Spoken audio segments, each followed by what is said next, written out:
러시아 외교부 동아시아 이화 부국장 엘레나 페트로프의 인생은 그날 아침 완전히 뒤바뀔 줄 꿈에도 상상하지 못했습니다.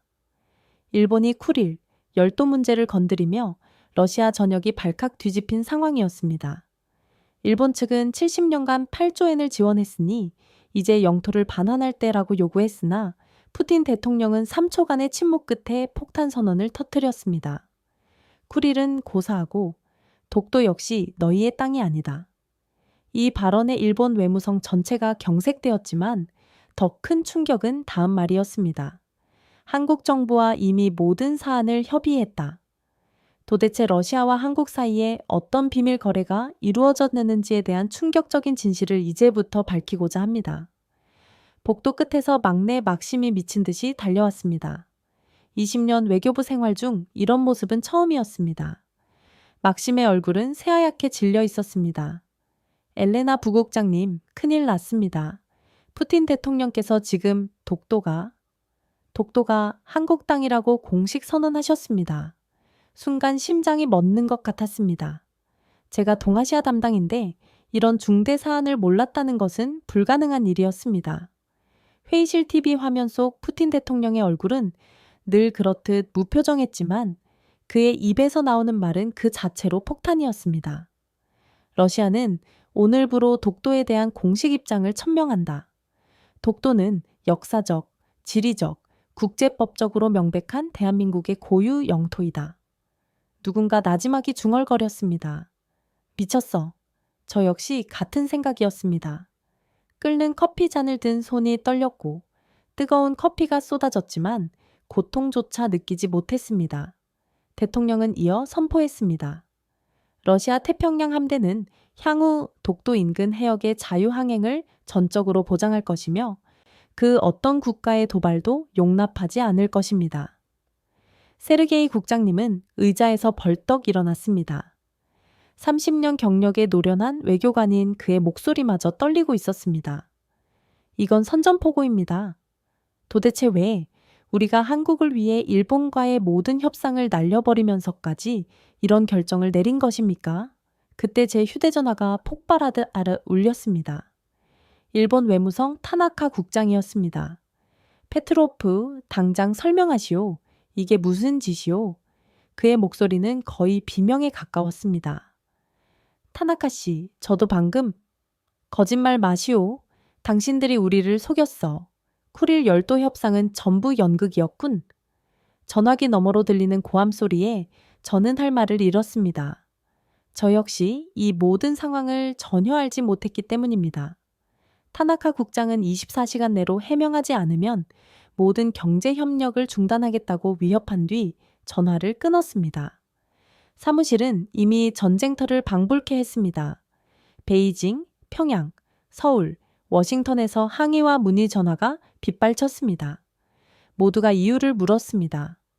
왜? 도대체 왜? 막심이 떨리는 목소리로 보고했습니다. 선배님, 한국 외교부에서도 놀랐답니다. 그들조차 몰랐다는데요. 한국조차 몰랐다니 이는 정말 푸틴 대통령의 독단적인 결정이었다는 말인가? 솔직히 고백하자면 저는 한국을 경시해 왔습니다. 미국 없이는 아무것도 할 수 없는 작은 반도 국가, 일본의 아류라고 치부했죠.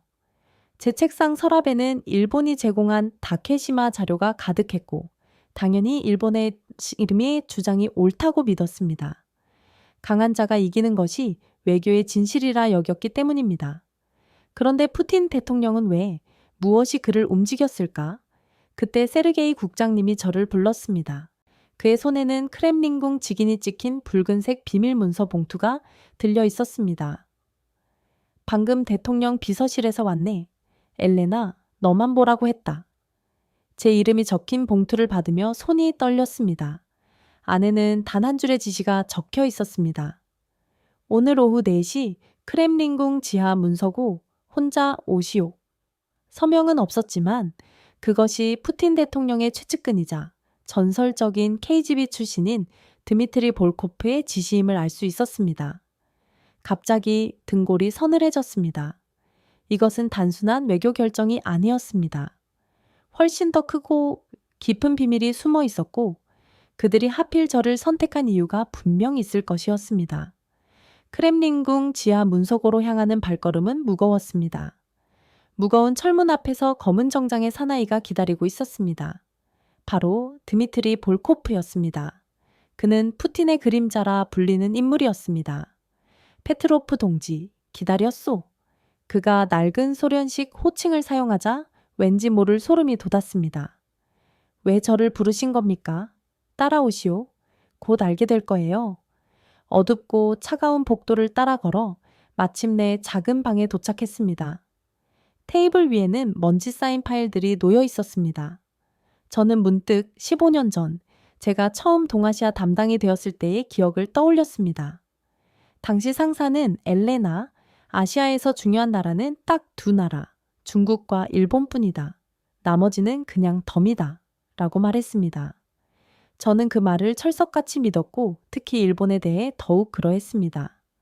1990년대 러시아가 무너졌을 때 일본 기업들이 들어와 돈을 풀고 일자리를 만들었지만 한국은 눈에 띄지 않았습니다. 도쿄 대사관에서 3년간 근무하며 독도를 다케시마라 부르며 당연하게 자기네 땅이라 주장하는 일본의 자신감을 보았고 강한 자가 옳다고 생각했습니다. 반면 일본 대사관에서 만난 한국 외교관들은 독도 이야기만 나오면 감정적으로 격앙되었고 저는 속으로 작은 나라가 왜 저렇게 과민 반응을 보이나 비웃곤 했습니다. 집에서는 딸 소피아가 K-팝 뮤직비디오에 열광했습니다. 엄마, BTS 알아요? 전 세계가 열광하고 있어요.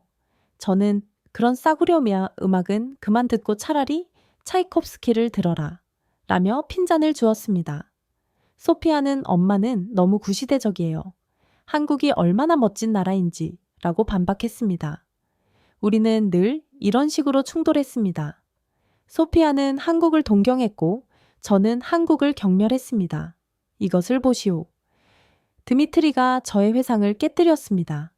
첫 번째 파일을 열자 1998년이라는 날짜가 보였습니다.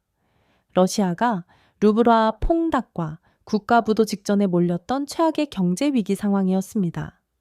당시 신입이었던 저는 매일같이 외국 기업들이 짐을 싸서 도망가는 모습을 목격했습니다. 드미트리가 펼친 문서에는 철수한 기업 명단이 담겨 있었습니다. 미국, 영국, 프랑스, 독일, 심지어 일본 기업들까지 대거 빠져나갔습니다. 그런데 이상하게도 한국 기업들이 명단에 없었습니다. 남았네요. 그뿐이 아니오. 드미트리가 다른 문서를 펼쳤습니다. 삼성, LG, 현대, 대우 등 한국 대기업들의 내부 회의록이었습니다. 거기엔 놀라운 내용이 적혀 있었습니다. 러시아를 떠나지 않는다. 어려울 때 떠나는 건 친구가 아니다. 저는 문서를 다시 읽었습니다. 믿을 수 없었습니다. 이들은 오히려 투자를 늘렸소. 러시아 직원들 월급을 자신들의 돈으로 지급했습니다. 말도 안 됩니다. 왜 그런 손해를? 드미트리가 제 눈을 똑바로 보았습니다. 그들은 말했소. 러시아는 다시 일어설 것이다. 우리는 그날까지 기다린다고. 갑자기 목이 메었습니다. 제가 그토록 무시했던 한국이 우리의 가장 어두운 시절에 손을 내밀어 주었다니. 일본은 어떻습니까? 드미트리는 코웃음을 쳤습니다. 그들은 우리 정부의 조건을 달았소. 북방 영토를 달라고. 우리가 가장 약했을 때 그들은 영토를 요구했지. 제 얼굴이 화끈거렸습니다. 제가 얼마나 어리석은 편견에 사로잡혀 있었는지 깨달았기 때문입니다. 푸틴 대통령은 이 은혜를 잊지 않았소. 25년을 기다렸지. 이제 갚을 때가 온 거요. 드미트리는 저를 더 깊은 곳, 철제 금고들이 줄지어 있는 방으로 안내했습니다. 그는 금고를 열고 붉은색 파일을 꺼냈습니다. 표지에는 극동 프로젝트 98년부터 2023년이라고 적혀 있었습니다. 이것은 푸틴 대통령만 볼 수 있는 문서였소. 오늘 처음으로 공개하는 거요. 첫 장을 넘기자 충격적인 내용이 나왔습니다. 러시아 경제 위기 당시 우리 정부는 국채를 팔아 달러를 확보하려 했으나 아무도 사려 하지 않아 휴지 조각 취급을 받았습니다. 그러나 1998년 겨울 한국 기업들이 특별 기금을 조성하여 이 국채를 매입했습니다. 한국 역시 IMF 위기로 힘들던 시기였습니다. 기업 총수들이 직접 결정한 것이었습니다. 문서에는 당시 한국기업연대 회장들의 친필 메시지도 있었습니다. 어려울 때 돕는 것이 진정한 친구다. 러시아는 반드시 회복할 것이다. 저는 숨이 막혔습니다. 전 세계가 우리를 버렸을 때 작은 나라 한국의 기업들이 우리를 믿어주었다는 것입니다. 드미트리가 1999년 설날 모스크바 한 공장 사진을 보여주었습니다. 한국 기업 간부들과 러시아 노동자들이 함께 웃고 있는 사진이었습니다. 이 공장은 6개월째 월급이 밀린 상태였소. 하지만 한국 본사에서 특별 자금을 보내 러시아 직원들에게 설 보너스까지 지급했지. 첨 메이언터 2008년 글로벌 금융위기 때도 마찬가지였습니다. 새로운 파일에는 러시아가 다시 흔들렸을 때 한국 기업들의 행보가 기록되어 있었습니다. 삼성은 러시아 공장을 오히려 확대했고 LG는 신규 채용을 늘렸습니다. 현대차는 상트페테르부르크에 두 번째 공장을 지었습니다. 왜? 왜 그들은 계속 투자한 거죠? 드미트리가 의미심장하게 웃었습니다. 그들은 러시아의 잠재력을 봤소. 언젠가 러시아가 강대국으로 돌아올 거라고 믿었지. 그리고 한국인들은 은혜를 아는 민족이오. 6.25 전쟁 발명 당시 소련의 역할, 그들은 잊지 않았소. 드미트리는 계속 문서를 넘겼습니다. 2014년 크림반도 사태 때 서방이 러시아를 제재했을 때도 한국은 최소한의 제재만 가했으며 비공식적으로 계속 거래했습니다. 인도적 물자라는 명목으로 실제로는 러시아 병원에 필요한 의료 장비를 지원했지. 한국 정부가 눈 감아준 거요. 문서 더미는 25년간 한국이 러시아를 위해 조용히 아무도 모르게 행한 일들의 증거였습니다. 푸틴 대통령이 작년에 말했습니다. 이제 우리가 보답할 차례다. 그래서 독도를, 그렇소. 일본이 아무리 중요해도 은혜를 저버릴 수는 없지. 그것이 러시아의 자존심이요. 저는 부끄러웠습니다. 20년간 외교관으로 일하면서 이런 진실을 전혀 알지 못했고 알려고 하지도 않았습니다. 한국을 무시하는데 급급했으니까요. 페트로프 동지, 당신이 이것을 아는 첫 번째 외교관이요. 왜 하필 당신에게? 당신이 가장 한국을 싫어했으니까. 그런 당신이 변한다면 다른 사람들도 변할 거예요. 드미트리가 마지막 문서를 건넸습니다. 푸틴 대통령의 친필 메모였습니다. 한국은 말이 아닌 행동으로 우정을 증명했다. 이제 우리 차례다. 독도는 시작일 뿐이다. 시작이라고요? 그럼 앞으로 더 큰 일이 벌어진다는 건가요? 제가 알던 세계가 무너지는 기분이었습니다. 집에 있는 딸 소피아가 옳았다는 것을 깨달았습니다. 한국은 정말 특별한 나라였던 것입니다. 드미트리는 저를 KGB 시절 극비 문서실로 안내했습니다. 여기는 대통령 허가 없이는 못 들어오는 곳입니다. 이제부터 보는 것은 국가 최고 기밀이요. 낡은 철제 캐비닛에서 꺼낸 파일에는 프로젝트 코리아 98 제9주년이라고 적혀 있었습니다. 첫 페이지를 열자 흑백 사진이 나왔습니다.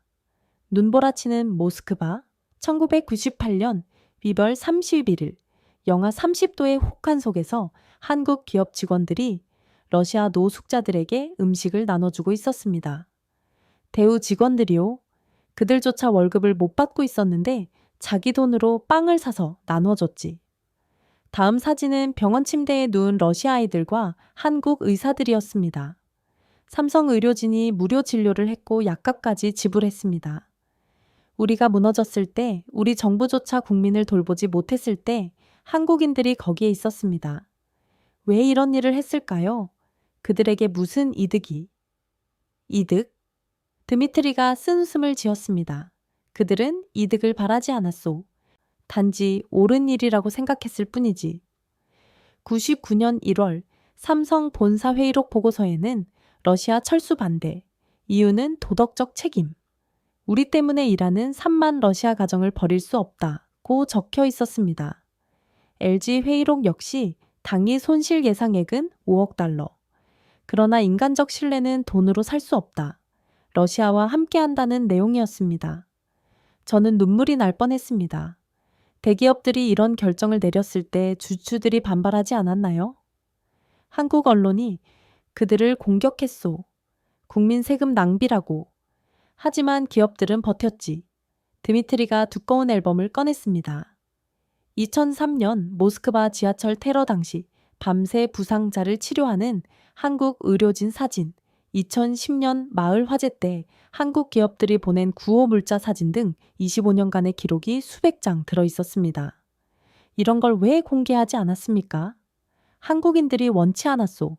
그들은 조용히 돕는 것이 진짜 우정이라고 말했지. 마지막 봉인된 파일에는 푸틴 대통령 직인이 찍혀 있었습니다. 2022년 우크라이나 전쟁 당시 전 세계가 러시아를 제재했을 때의 기록이었습니다. 한국도 표면적으로는 제재에 동참했습니다.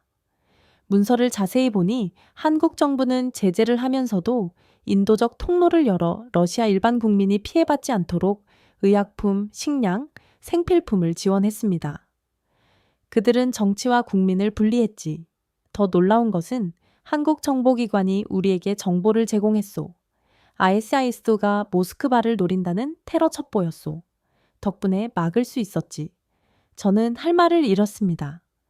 미국 동맹국인 한국이 러시아를 도왔다는 사실, 그들은 테러는 인류 공공의 적이라고 했소. 정치와 무관하게.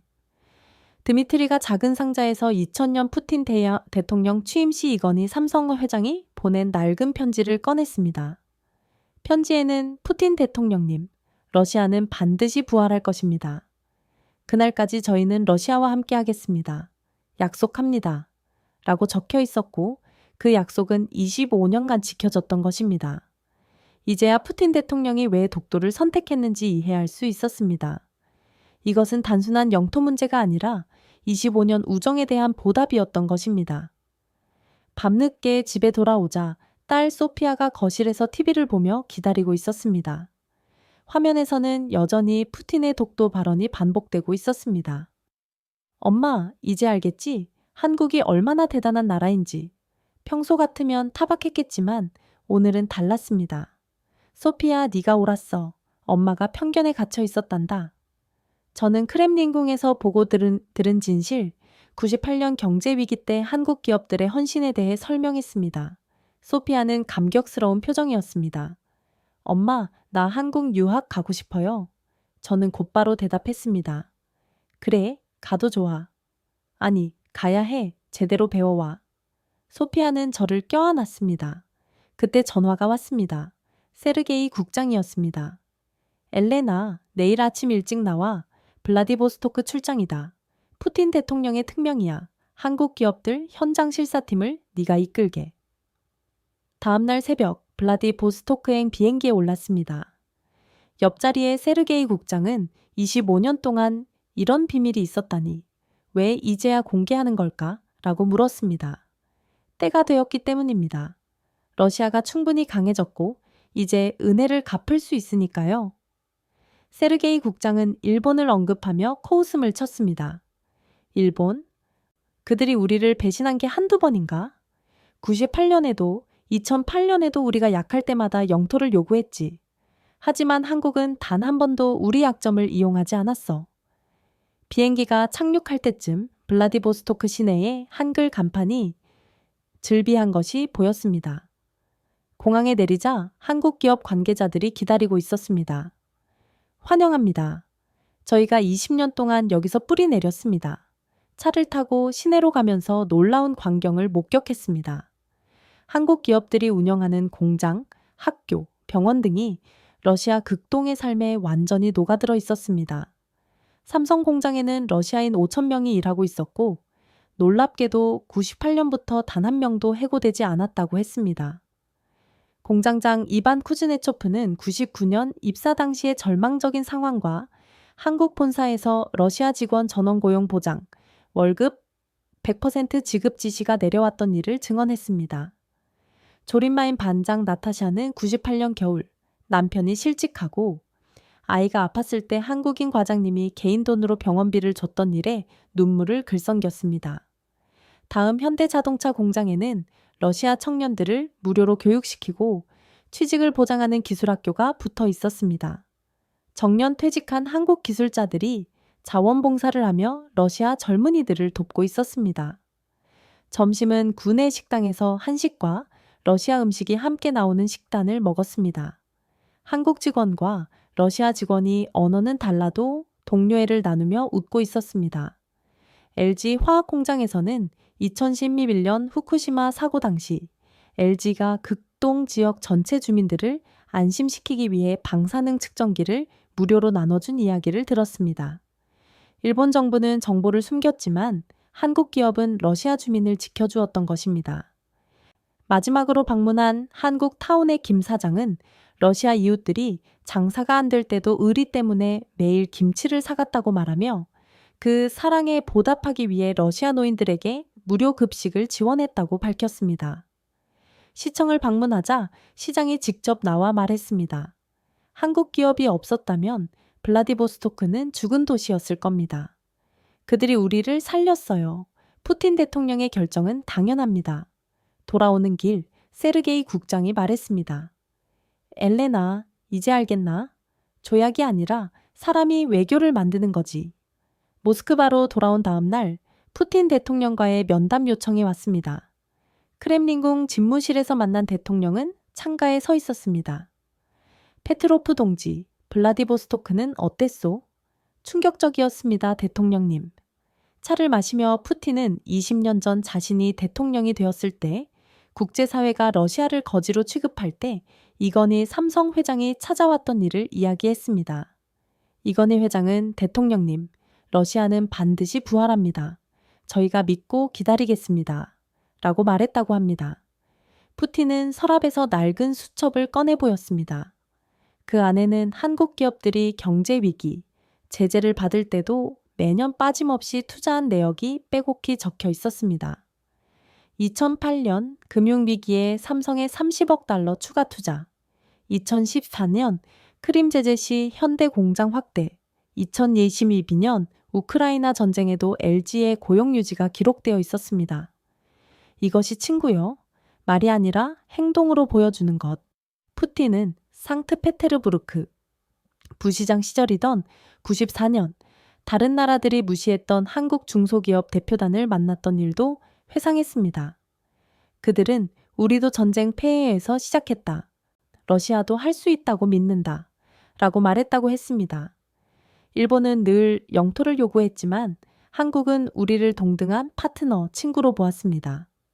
푸틴은 저에게 한국 대통령의 친서를 보여주었습니다.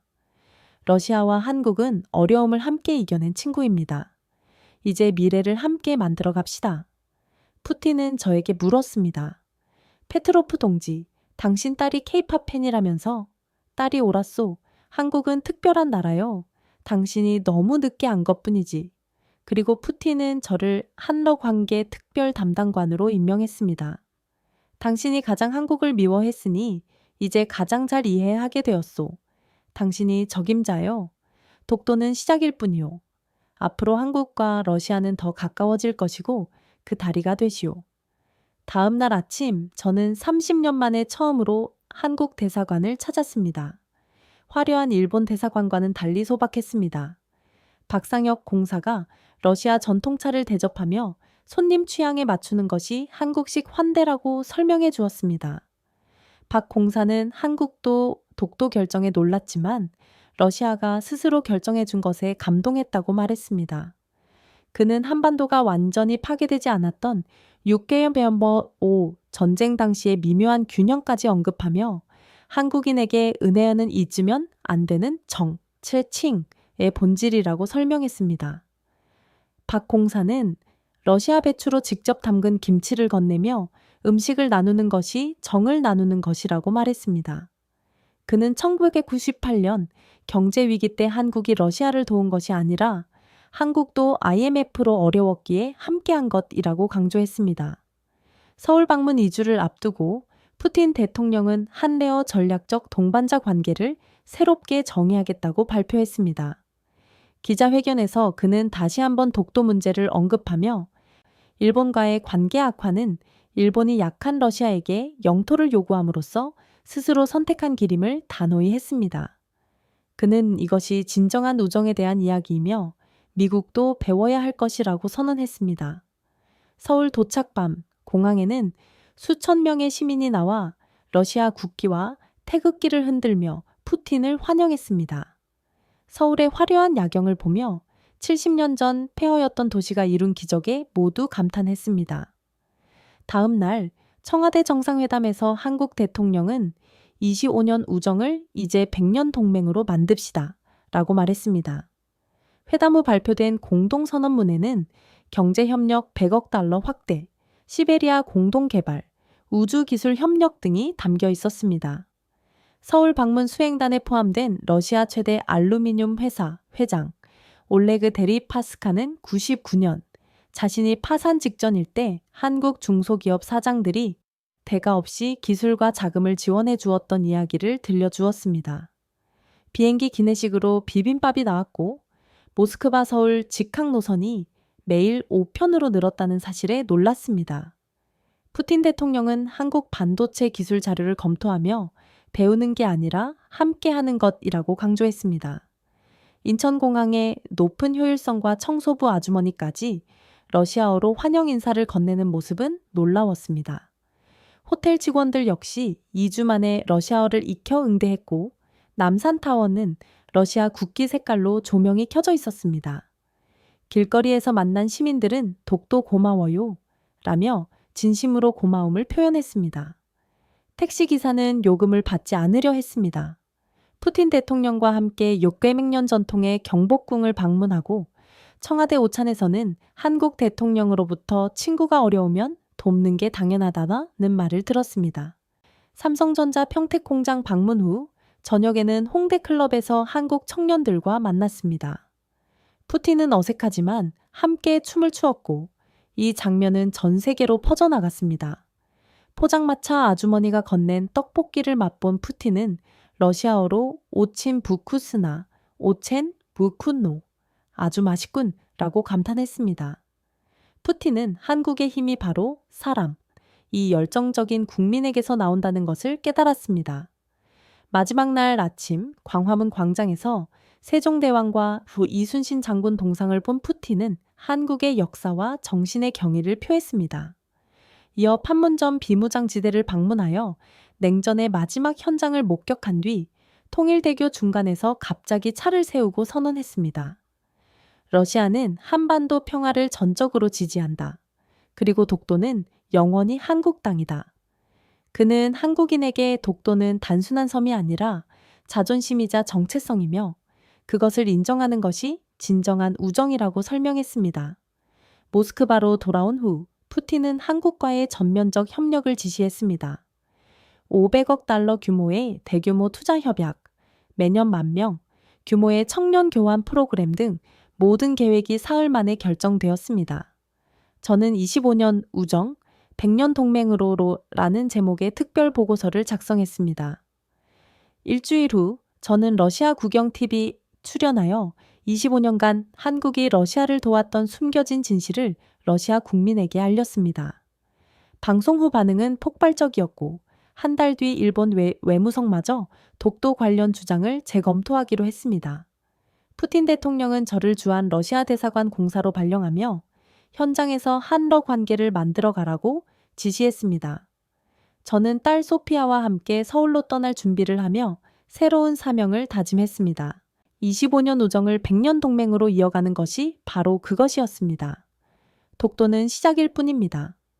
러시아의 마음을 움직인 것은 한국의 따뜻하고 의리 있는 정이었으며 작은 나라 한국이 이룬 기적은 전 세계가 주목해야 할 인류의 증거입니다. 이 감동적인 한러 우정의 역사를 더 많은 분들이 알 수 있도록 이 영상을 지금 바로 공유해 주십시오. 25년의 정이 100년 동맹으로 이어지도록 여러분의 좋아요와 구독은 큰 힘이 됩니다. 여러분이 남겨주신 댓글 하나하나가 한국의 진정성을 세상에 알리는 강력한 외교입니다. 이 놀라운 이야기에 대한 여러분의 생각을 댓글로 나눠주시고 주변 분들에게 이 숨겨진 진실을 꼭 전해주세요. 감사합니다.